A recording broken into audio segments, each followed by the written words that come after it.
నమస్తే, welcome to NCN news. నేను కళ్యాణి. బులెటిన్లో ముందుగా హెడ్లైన్స్ చూద్దాం. పోరాటమే కార్మిక వర్గ విముక్తి మార్గం. ఐఎఫ్టీయూ జిల్లా ప్రధాన కార్యదర్శి బద్దా వెంకట్రావు. నిడదవోలులో ఐఎఫ్టీయూ ఆధ్వర్యంలో ఎర్నగూడెం రోడ్లోని కొనిజేటి మాల్యాద్రి వరలక్ష్మి చారిటబుల్ ట్రస్ట్ నందు నిడదవోలు ఏరియా ఐఎఫ్టీయూ రాజకీయ శిక్షణా తరగతులు నిర్వహించారు. ఈ సందర్భంగా బద్దా వెంకట్రావు మాట్లాడుతూ కార్మిక వర్గం మీద దాడి నిరంతరం పెరుగుతోందని, దశాబ్దాల క్రితం కార్మిక వర్గం పోరాడి సాధించుకున్న 8 గంటల పనితో పాటు సాధించుకున్న అనేక హక్కులు హరించే కొత్త చట్టాలు తెచ్చారని, కార్మికులు రోడ్డున పడేసే కొత్త లేబర్ కోడ్లో రద్దు కోసం రైతాంగ తరహా పోరాటానికి కార్మిక వర్గం సన్నద్ధం కావాలని పిలుపునిచ్చారు. ఈ కార్యక్రమంలో ఈమని గ్రీష్మకుమార్, గెడ్డెం రవీంద్రబాబు, పామర్తి సత్యనారాయణ, పి నాగేశ్వరరావు, ఆయా సంఘాల నాయకులు రావి వరహాల స్వామి, దిడ్ల నరేష్, నిచ్చెనకోళ్ల దుర్గారావు, మల్లిపూడి రామచంద్రరావు, రాచర్ల సువర్ణరత్నం, కోనేటి మల్లేశ్వరరావు, రవ్వ సురేష్ కుమార్, చిడిపి సత్యనారాయణ తదితరులు పాల్గొన్నారు. మన భారతదేశంలో రెండు రంగాలు ఉంటాయి.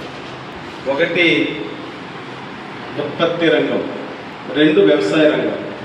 వ్యవసాయ రంగం వనరులకు సంబంధించినటువంటి, ప్రజలు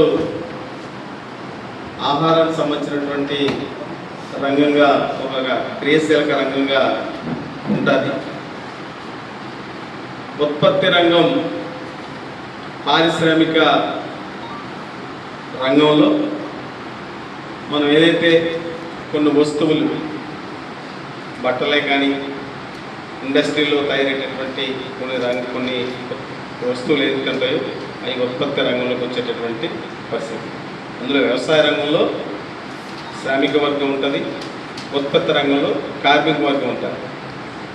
మీరంతా ఇంచుమించు టెక్నీషియన్స్, మెజార్టీగా టెక్నీషియన్స్.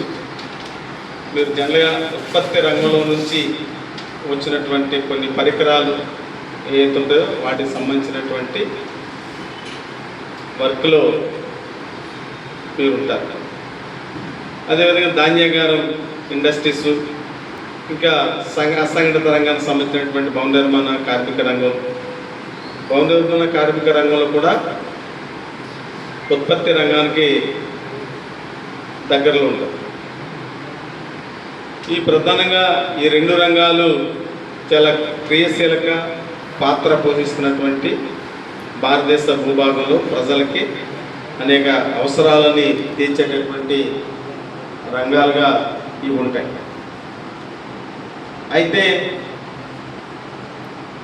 వ్యవసాయ రంగానికి సంబంధించిన దాని మీద రైతు పండించేటటువంటి పంటలలో అనేక మార్పులు.